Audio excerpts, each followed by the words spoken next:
Vía Pública.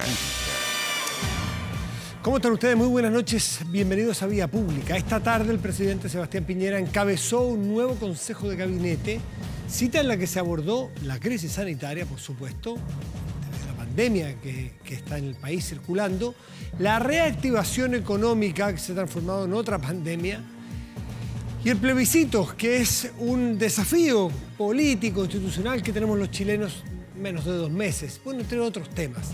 Lo interesante es que este fue el primer consejo de gabinete que se realiza tras el cambio del pasado 28 de julio, que implicó, como usted sabrá y recordará, la llegada de los ministros Víctor Pérez a Interior, Cristian Monkeberg a la Secretaría General de la Presidencia, Jaime Belolio a la vocería del gobierno, Mario Desbordes a Defensa, Andrés Alamán a la Cancillería y Carla Rubilar a Desarrollo Social. Ese fue el último ajuste ministerial que hubo.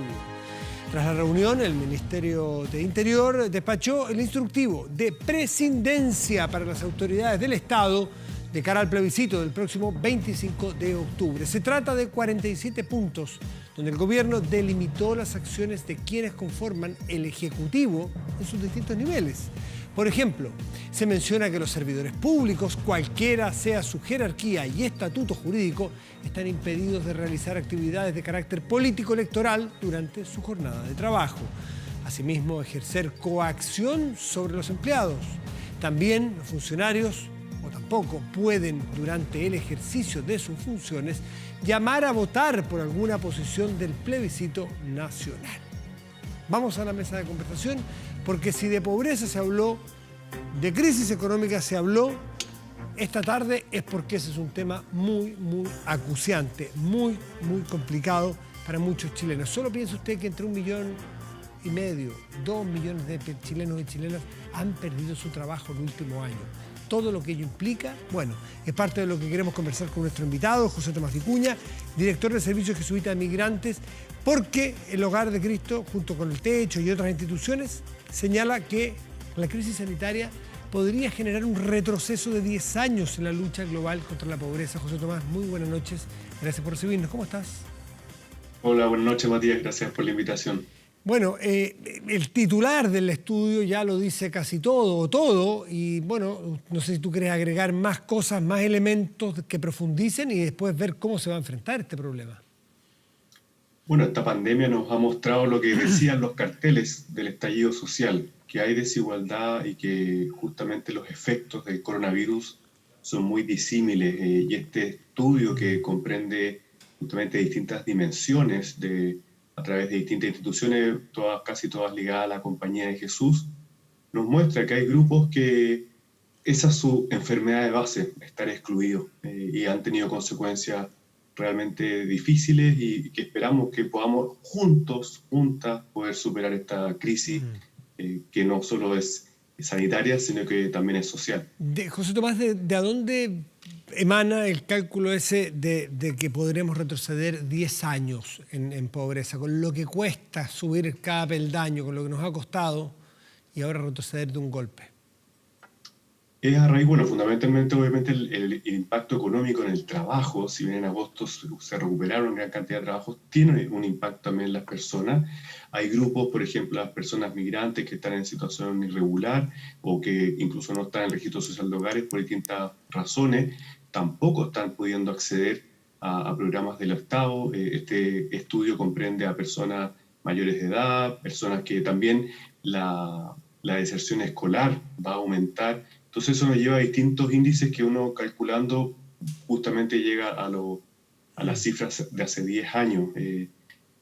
Hay desde los menores de edad, o sea, todos los jardines infantiles, padres o madres que perdieron su trabajo, o sea, hay toda una serie de consecuencias, y que se ve hasta los adultos mayores, pasando por la deserción escolar, como decía, por las personas que han perdido sus empleos, que nos lleva a retroceder en términos de cifras, pero también en realidad. Esto no son solo cifras, son personas. Hoy día justamente desde el Servicio de Jesuita de Migrantes estuvimos visitando algunas familias de Estación Central y me tocó ir a la casa de Marilú, que está con su hijo ahí, 4. Ella se separó ahora en la pandemia, y el modo de acceder a las tareas por parte de sus hijas era mediante el celular, y que ella no tiene internet. Y nosotros, bueno, con un proyecto con la Fundación Luxic, estamos llegando a 100 familias de acá de Estación Central, entonces las fundaciones están llegando donde no puede llegar el Estado. ¿Para qué? Para que los niños, es un derecho, no es un lujo, poder acceder a hacer las tareas. No estaba pudiendo hacer tareas porque no tiene el celular con internet.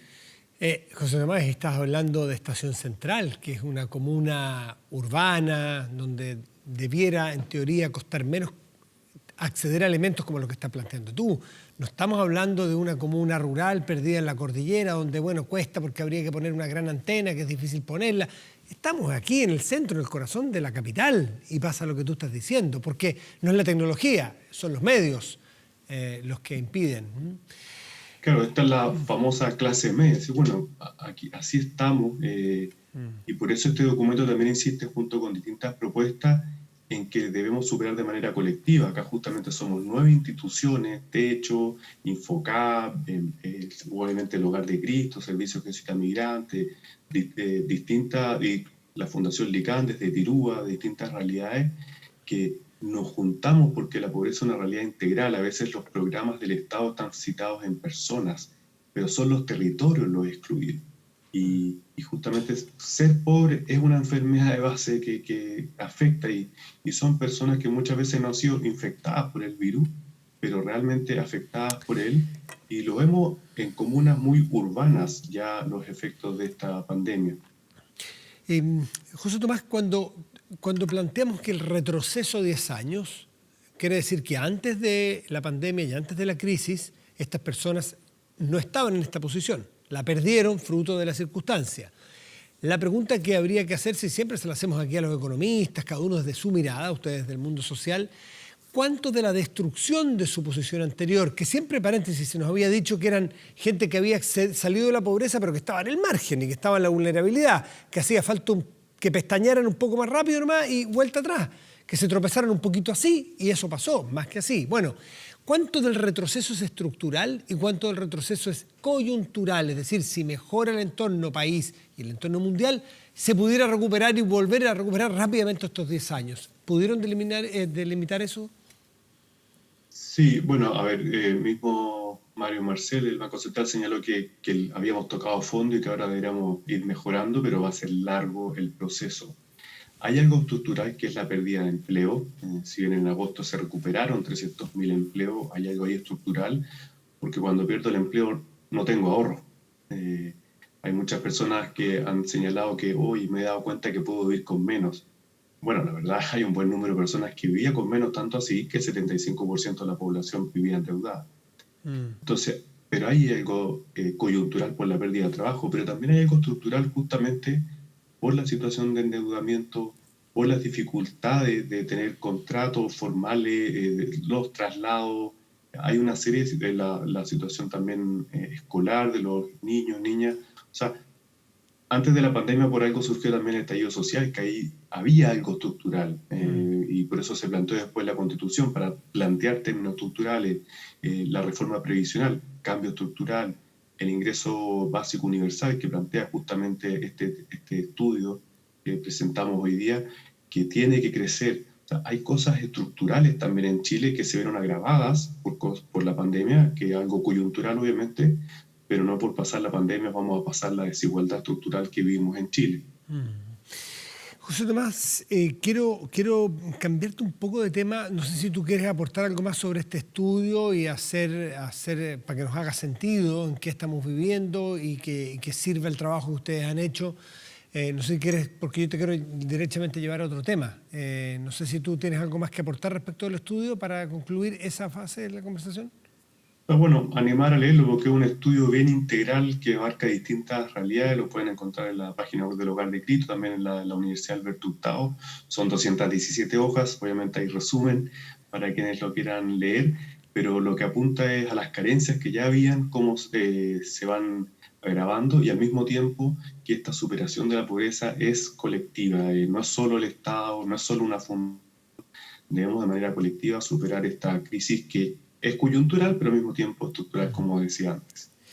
Bueno, el otro tema que quería tocar contigo, que es evidente, porque hay que aprovechar la coyuntura justamente, es que esta tarde se votó, se aprobó en el Senado se aprobaron 3 artículos de la ley de migración, un tema del cual tú eres experto, has discutido, has debatido, has estado aquí por ese tema.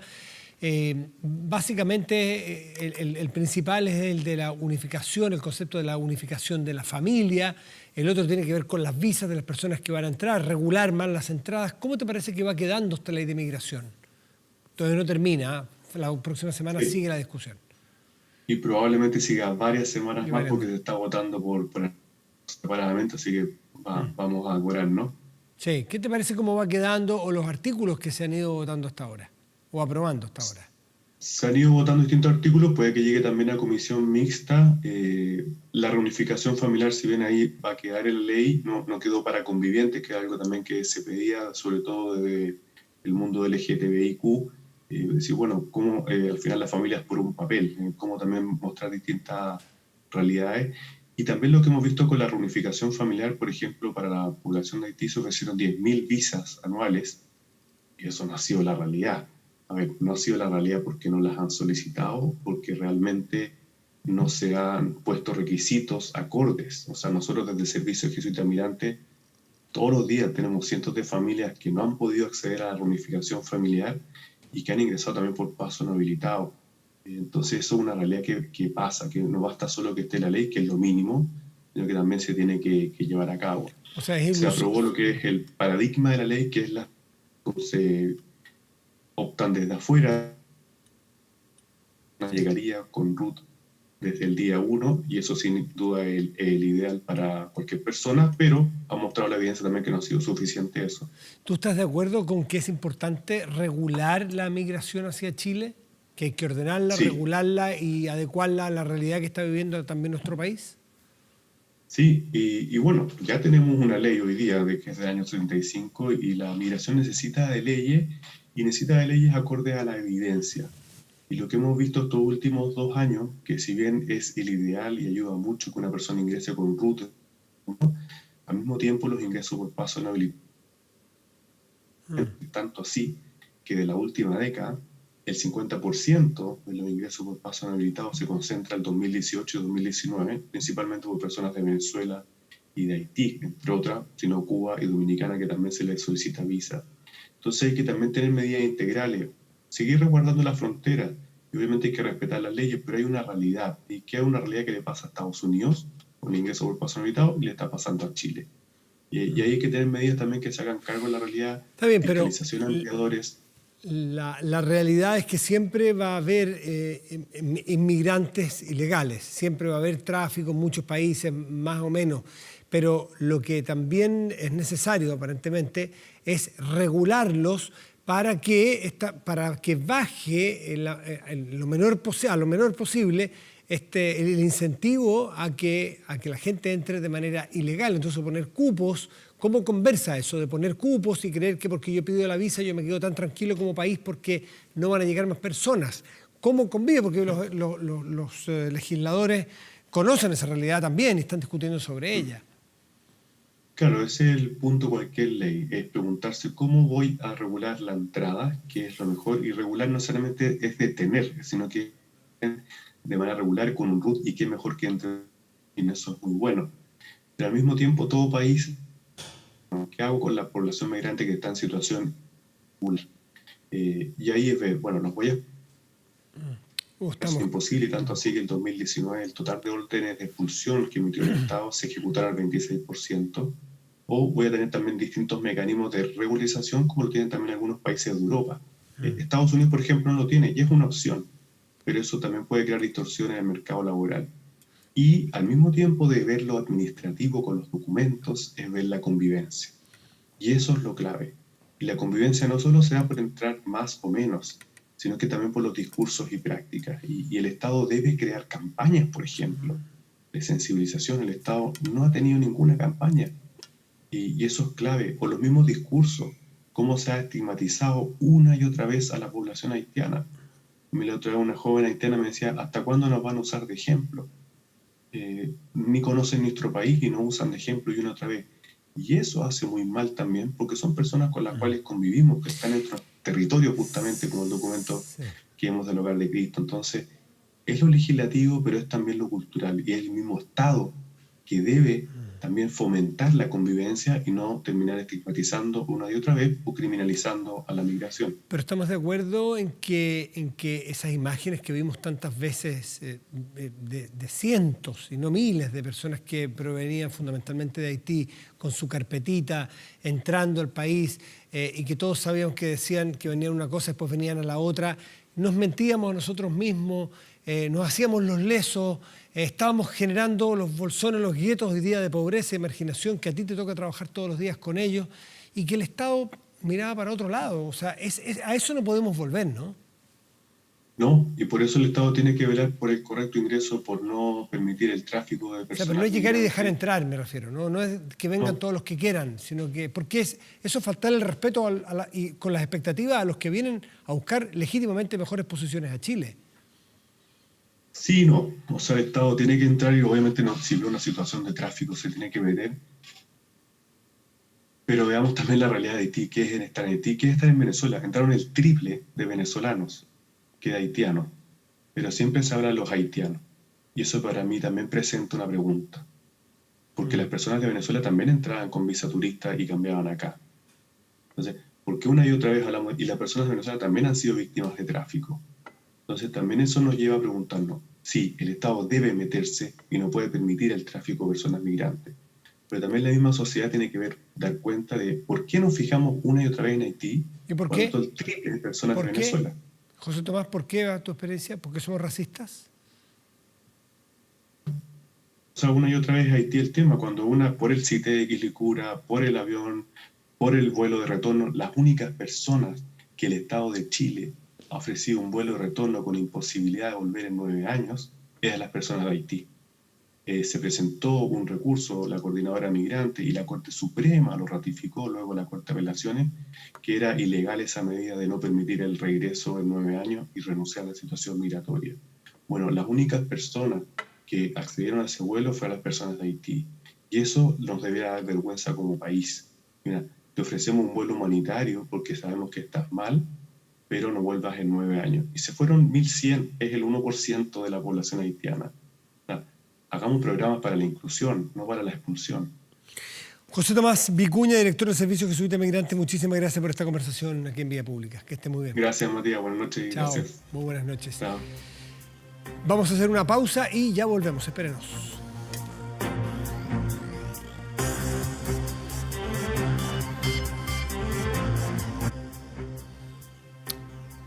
¿Sabías que existe un banco donde puedes canjear lo que tú quieras? Con Scotiabank y su programa de beneficios Scotiabank acumulas Scotia Pesos, comprando con tus tarjetas de crédito y débito para usarlos en lo que tú quieras, sin necesidad de un catálogo, a través de una app Scotiabank Go. Pórtate hoy en scotiabankchile.cl. Y ha salido hoy el quinto informe COVID, y LICOVID es esta asociación o esta agrupación de la Universidad de Concepción, Universidad Católica de Santiago, Universidad de Chile, para hacer seguimiento y trabajar con más profundidad los datos que nos han entregado las autoridades y que emanan de los distintos estudios y mediciones del COVID. Vamos a tomar contacto con Ana María Moraga, que es epidemióloga y jefa de la carrera de Medicina de la Universidad de Concepción. Justamente, Ana María, muy buenas noches, gracias por recibirnos. Matías, buenas noches, desde Concepción. Sí, desde Concepción, sin duda. La maravilla de esto de tecnología, que ya es igual invitar a alguien para estar aquí de Concepción o de Santiago, porque es todo vía telemática, pues si no, venir para acá es muy difícil, así que es un gusto tenerte aquí. Así, bien por todos. Bueno, Ana María, entre las cosas que estuve leyendo, había una frase tuya que hablaba de que estamos en un momento crítico de la pandemia. Descuélgate desde ese concepto porque es muy preocupante. Sí, claro, la palabra crítica, ¿no? Nos hace poner alerta y es la idea también, ¿no? Es la idea de transmitir un mensaje de que la pandemia no está controlada a nivel nacional. En la última semana, entre las 2 últimas semanas, las cifras de casos, el indicador de transmisibilidad han aumentado a nivel nacional. Lo que pasa es que este aumento se debe fundamentalmente a lo que ahora está ocurriendo fuera de la región metropolitana y particularmente lo que está ocurriendo en las regiones del sur del país. donde es nuestro peor momento, ¿cierto?, en lo que va de pandemia en Chile. No es que la situación del norte esté controlada, sí, pero los dos indicadores que tienen que ver con contagios, ¿cierto?, que es la carga y este indicador que habla de transmisibilidad, están en estas tres regiones en color rojo. Nosotros en la plataforma iCovid colocamos los indicadores con colores para que sea fácil de comprender, y estos indicadores están en absoluto rojo en estas regiones. Y repito, el momento más crítico. Y cuando un momento es crítico hay que tomar acciones y hay que tomar decisiones. Entonces el llamado también es que en estas regiones hay que tomar acciones y decisiones ahora. Ana María, la carga y la transmisibilidad. De la transmisibilidad hemos hablado más, el famoso R, ¿no es cierto? ¿A cuántas el R efectivo? ¿Cuántas personas? Si yo estoy contagiado, ¿cuántas personas contagio? Si contagio a uno... ¿Sí? Y sabes, Matías, que ahora el R nacional está en alrededor de 1.2. En regiones como la del Biobío es más alta. Pero fíjate que con 1.700 casos al día, esos 1.700 casos llegan a producir 2.000 y fracción. Claro, eso significa se multiplica por 1.2. Se multiplica por 1.2. Se multiplica cada vez más. Para poner el ejemplo más claro, si el R estuviera en 1, se mantendría endémico, se mantendría parejo. Si el R fuera 2, todos los días estaríamos duplicando. Es así. Ese es el R, la transmisibilidad. La carga, ¿por qué no nos explicas el concepto de la carga? El concepto de carga es lo que en epidemiología llamamos tasa de incidencia de casos nuevos. Esto es cuántos casos nuevos al día aparecen por cada 100.000 habitantes. Entonces es un indicador que podemos comparar, porque está considerando el tamaño de la población. Y ese indicador a nivel nacional está en 15. ¿Sí? Aquí tengo mi torpeo de números. Es 15 a nivel nacional. 15 a nivel nacional. Sin embargo, las regiones del sur del país, y principalmente las que nombraba, Maule, Biobío, Magallanes, están por sobre 20. ¿Sí? Entonces la situación es preocupante. Magallanes está en 280. O sea, es impresionante lo de Magallanes. Estaba mirando que hay comunas aquí en Santiago, claro, con 20, 30 casos nuevos diarios, pero Magallanes, Punta Arenas, estaba, si no me equivoco, con 1.600 casos, ¿no es así? Casos activos, no nuevos, activos. Puente Alto, 600, o sea, el segundo es menos de la mitad que Punta Arenas, para medir lo grave que es. Ya, tenemos clarísimo cuál es la carga, entonces conceptualmente es la tasa, es cada 100.000 habitantes, los casos nuevos que van saliendo por cada 100.000 habitantes, ¿no es así? A ver, hay un problema que lo estoy conversando otro día con Tomás Regueira, en el informe de hoy ustedes también lo dicen, es que si empieza a aumentar la ocupación en regiones que no sean Santiago, pasan dos cosas. Una, la infraestructura en las ciudades más chicas es menor que en esta gran ciudad capital de 7 millones de habitantes. Uno. Y dos, cosa que nos puede pasar aquí también, es que hay un problema basal. Es decir, si se va a ocupar, ya están desde más arriba, no desde el principio. Antes de la pandemia las camas estaban todas vacías, por así decirlo. Hoy día hay muchas ocupadas, entonces el piso es más alto y se llena más rápido. Podemos llegar a un nivel de crisis mucho más rápido. Es así, ¿no? Bueno, claro, durante el mes de junio, que fue el momento más crítico en la región metropolitana, la ocupación de camas fuera de la región metropolitana era muy alta por pacientes que recibíamos desde allá, ¿no? Los hospitales públicos, fundamentalmente de acá del Gran Concepción, estaban con un índice de ocupación muy alto. Bueno, ahora están peor que eso, pero con pacientes locales, ¿sí? Y al menos ya desde Concepción se ha comenzado a derivar pacientes a otras ciudades, ¿sí? Lo mismo en Magallanes, por supuesto. Claro, pero tenemos el problema basal de que hay más camas ocupadas, no están desocupadas como antes del COVID, y además hay un problema de carga emocional y de cansancio de los equipos, que no han podido parar mucho. Eso me decía Tomás Regueira, que es el presidente de los intensivistas. Entonces... Exactamente, hay un tema de cansancio físico del personal de salud y también un problema o un cansancio emocional y mental, ¿no? Estar 100% alerta en turnos tan largos durante tantos meses es agotador y no vemos que esto tenga un término luego, que vaya a terminar luego. De ahí la importancia entonces de, sin duda, fortalecer la red hospitalaria, pero para poder frenar la pandemia, lo más importante es poder fortalecer la trazabilidad, que es lo que permite finalmente cortar la cadena de transmisión. Bueno, ahí es, sí, ¿cierto?, donde podemos controlar la pandemia. Bueno, ahí es la trazabilidad, que es caso que se notifican dentro de las primeras 48 horas, ¿no es cierto? Esa es la trazabilidad. Ese es el indicador que nosotros como plataforma iCovid estamos mostrando hasta ahora. Muy probablemente en los próximos días, en los próximos informes, podamos ampliar el número de indicadores para poder tener una visión más amplia de los distintos momentos que implica la trazabilidad. Si en abril estaban en 10% de la cantidad de personas que se podían detectar en las primeras 48 horas, es decir, facilita rápidamente seguir detrás del bicho, por llamarlo de algún modo. Si pasan los días, se esparce de tal forma que no tiene sentido casi salir a buscarlo. Esto ha subido al 35% aproximadamente, es decir, se ha hecho un esfuerzo importante allí. ¿Ustedes lo reconocen? ¿Y cómo podemos subir todavía de ese 35%? Sí, es importante reconocer lo bueno. Han habido esfuerzos que se han hecho evidentes en la cantidad de test que se están aplicando, ¿cierto?, en el testeo, un avance permanente, ¿cierto? Y también en el tema de la trazabilidad, que yo diría que en las últimas 8 semanas se ha hecho más intenso a nivel de atención primaria, fortaleciendo los equipos y por una mejor organización. Esto es un tema de recursos, pero también de la organización de los recursos. Se ha visto más en los últimos meses. Esta era una estrategia esencial desde el día 1, ¿sí? Quizás otra historia habríamos visto.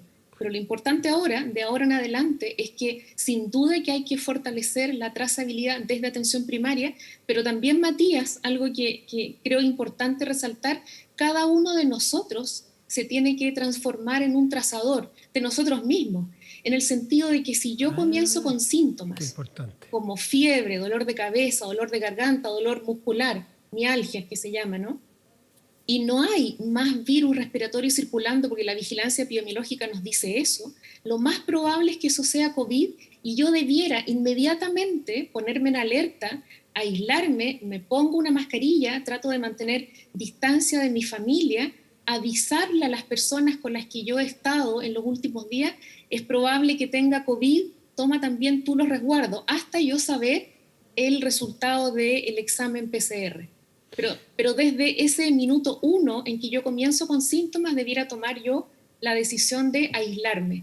Esa también es una muy efectiva manera, ¿cierto?, de hacer trazabilidad personal y lograr cortar esta cadena de transmisión. Entonces, las decisiones y el autocuidado aquí también es tremendamente importante. Si hacemos el recorrido rápido, Ana María Moraga, desde marzo a la fecha, cuando parte en el Maule, parte en Talca, hace 3 de marzo, que fue el primer caso que todo nos impactó mucho, luego anduvo por el sur, ¿te acuerdas, no? Temuco, la zona de la Araucanía, que estuvo tan complicada, Padre Las Casas, luego se fue o caminó hacia Punta Arenas, luego vino a la región metropolitana, con lo que generó en una ciudad como esta tan grande y tan hacinada. Luego fue al norte con sus repercusiones que tuvo, como vimos, Antofagasta 2 veces, con unas cuarentenas bien feroces, Arica, Iquique.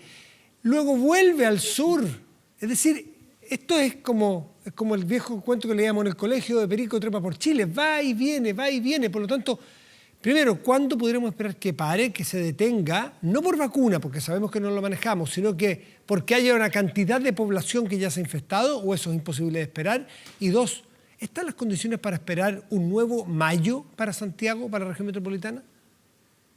A ver, primero yo creo que hasta cuándo vamos a estar así. La verdad es que efectivamente, mientras no tengamos a la población de mayor riesgo protegida a través de una vacuna, vamos a estar en permanente alerta, ¿sí?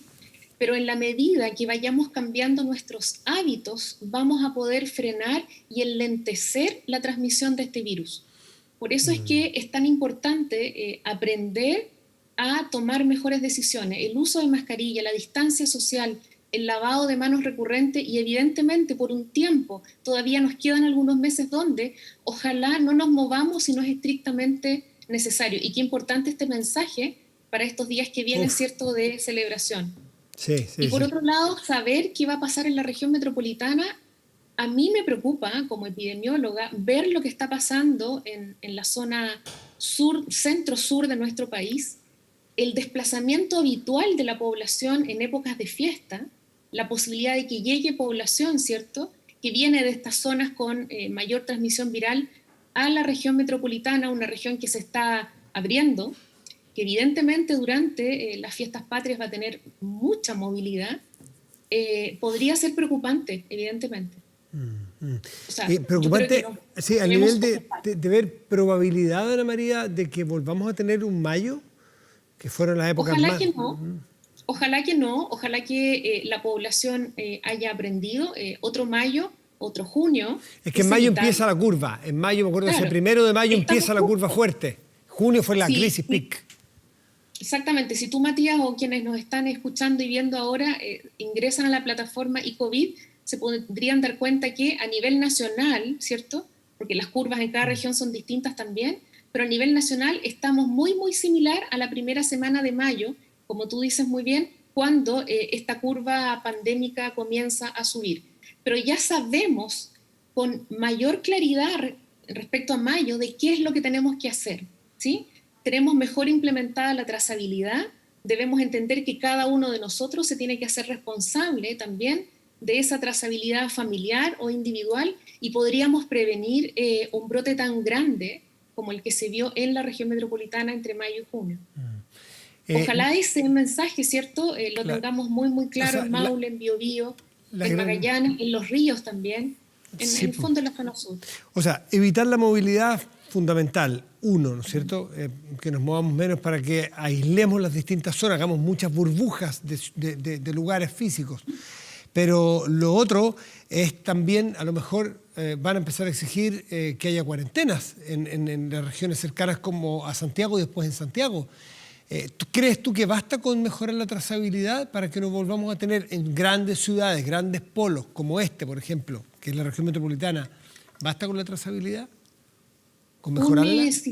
un sistema de trazabilidad efectivo es lo que realmente podría llevar a disminuir la circulación viral. De hecho, antes de comenzar a abrir las poblaciones, a bajar cuarentena y a permitir movilidad, lo que hay que tener muy, muy reforzado es el sistema de trazabilidad, ¿cierto? Con esto te quiero decir de lo importante que es y lo efectivo que es una buena trazabilidad, entendiendo que de esa manera los futuros casos, que son los contactos, ya los tengo en cuarentenados, ¿sí? Por lo tanto, ellos no van a volver o no van a contagiar a otras personas. Ese es el objetivo final de la trazabilidad, Sí, ¿cierto? claro. En cuarentenar a los contactos, que muy probablemente se van a convertir en casos, para que no contagien a otras personas. Ana María, Eso es... ¿cuál es el criterio de contacto estrecho? Ayer una persona, que ya que yo no conocía, me acerca y me dice, tengo la siguiente situación. Ya ni me acuerdo si era qué parentesco, pero la pareja de la hermana de mi amigo le encontraron COVID. Mire, la pareja de la hermana de mi amigo. Y tú, no, yo estuve con él ayer. Ya, pero no estuviste con la hermana ni con la pareja de la hermana, no. Entonces me decías, ¿qué hacer? Yo no soy experto, tú eres la epidemióloga. ¿Cuál es el concepto? ¿Dónde empieza y dónde termina eso del contacto estrecho? Porque si no, si esa persona que me lo comentó a mí, yo también soy la siguiente cadena, y después que estoy con alguien aquí en el canal, es infinita esa cadena. ¿Dónde se para? ¿Cuál es el criterio de lo razonable y lo prudente? Es una buena pregunta. Hay una definición muy clara de contacto estrecho, pero también entender que somos contacto en la medida que nos movemos de todas las personas que pasan cerca nuestro, ¿no? Pero no necesariamente ahí hay un riesgo alto y eso está comprobado. Si yo me cruzo con alguien, ¿cierto?, en una escalera, eso no necesariamente es un Ya, riesgo alto para poder contagiarme. Pero sí, si comparto el espacio de una oficina o un vehículo ya, sin mascarilla, ¿sí? perfecto. Sin mascarilla, o si comparto, con mascarilla o no, digamos, vivir con alguien, pernoctar se llama, ¿cierto? Vivir con alguien en una misma casa, departamento, habitación, eso también se transforma en un contacto estrecho. Entonces tiene que ver con la cantidad de tiempo que yo paso con esa persona y también con el uso o no de mascarilla. Ay, tanto No que es aprender, ¿no? cruzarse con alguien. Pero ahí, por ejemplo, en la situación que tú Sí, pones, la pareja de la amiga, de la hermana, sí, qué sí, sé sí. yo, y que salió positiva, Sí. y que tú la saludaste ayer, igual hay que poner ojo, y si un par de días después tú comienzas con síntomas, me aíslo, me Ya. pongo la mascarilla y me voy a tomar el examen. Lo que pasa es que ¿Sí? no deberíamos casi estar hablando de mascarilla, Ana María, en este momento. La mascarilla debería ser como ponerse zapatos, ¿o no? Sí, tal cual. Yo creo que va a empezar a ser parte de nuestro atuendo habitual. Tal cual, o sea, ni hablar que no sea tema. Mascarilla en todo lugar, en todo momento, salvo que uno esté en su propia casa con sus hijos. Pero saliendo, entrando, bueno, hay bastante cultura de mascarilla ya. No veo a nadie entrando a un supermercado, una panadería sin mascarilla porque se siente mal, se siente egoísta. Y eso es un avance. Sí, bueno, creo que hay que reconocerlo, me ha pasado lo mismo las pocas veces que he salido, observo muy bien, pero me llama la atención que a los niños pequeños no les ponen mascarilla. No sé si has visto tú eso también, yo Sí creo que ahí puede hay un ser. llamado a las madres, los niños también respiran, ¿no? Entonces también hay que protegerlos. Y una cosa es llevar una mascarilla, la otra cosa es ponérsela bien. Y me parece que eso también es tremendamente importante. Sí, La mascarilla tiene que tapar nariz y boca, ¿no? Tiene que ir ahí, no aquí abajo, ¿te has claro, fijado? de poco La sirven.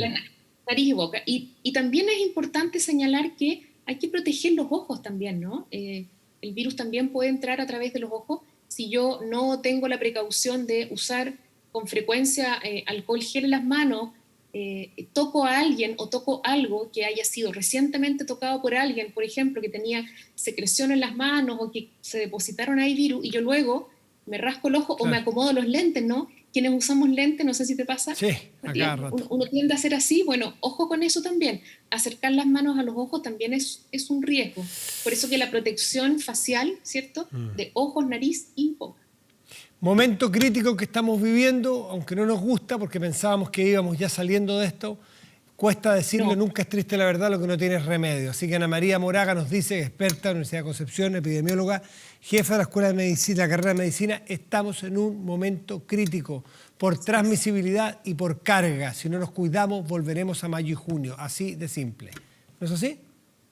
Así es que el mensaje, un mensaje especial, creo que a todo el país, pero quiero hacer énfasis con Biobío, Maule y Magallanes.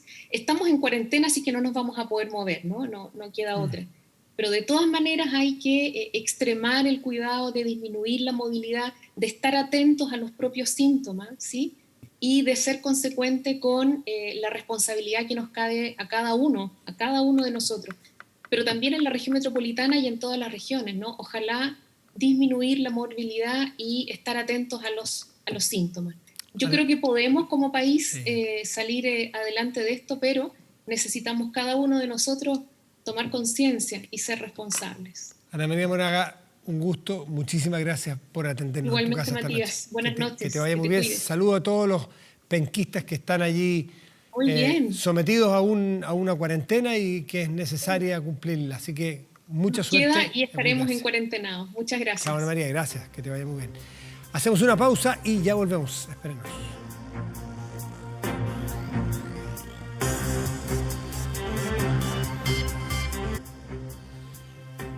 Cuando habla el café, las palabras fluyen. Lucafé ofrece 13 variedades de café, tanto en grano como en sachet.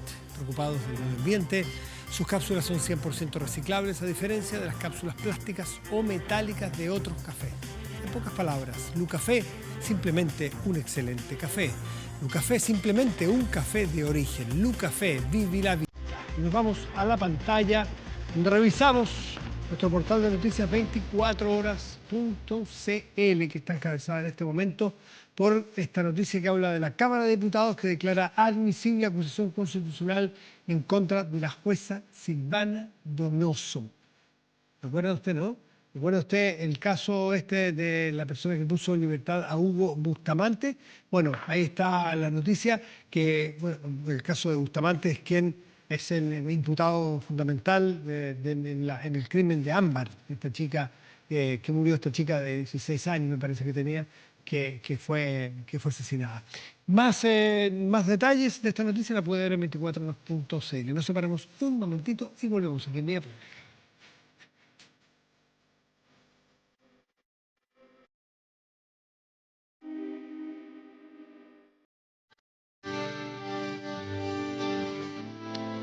Revisamos la temperatura en este momento en la región metropolitana. El termómetro indica que hay 10 grados con 4 décimas y que el cielo está despejado. Para mañana viernes y pasado mañana sábado deberíamos esperar lo siguiente en esta misma región. Veamos.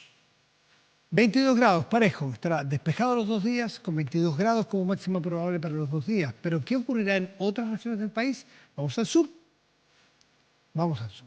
Castro, aquí, región de los lagos, en la Isla Grande de Chiloé. Mañana, chubascos y una máxima probable de 11 grados. Y en San Antonio, aquí en la región de Valparaíso, tendrá una máxima probable de 17 grados y el cielo estará despejado. La banda nacional Lucibel, mandada por Claudio Valenzuela, ofrecerá un concierto gratuito online este 12 de septiembre, el sábado, a las 21 horas, con sus grandes éxitos en los casi 30 años de la agrupación. La presentación se enmarca dentro de las actividades Sábados Estelares de la Fundación Cultural de Lo Prado y se podrá seguir en Facebook, Twitter, YouTube de la corporación. Lo Prado, ya lo sabe, solo hay que inscribirse previamente en www.fundacionculturalloprado.cl. De fondo escuchamos Culpable, el último trabajo de Lucibel, acompañados de Beto Cuevas. Esta canción forma parte de Mil Caminos, disco acústico que sería lanzado en octubre de este año. Con Lucibel y Beto Cuevas nos despedimos. Muy buenas noches y gracias por venir.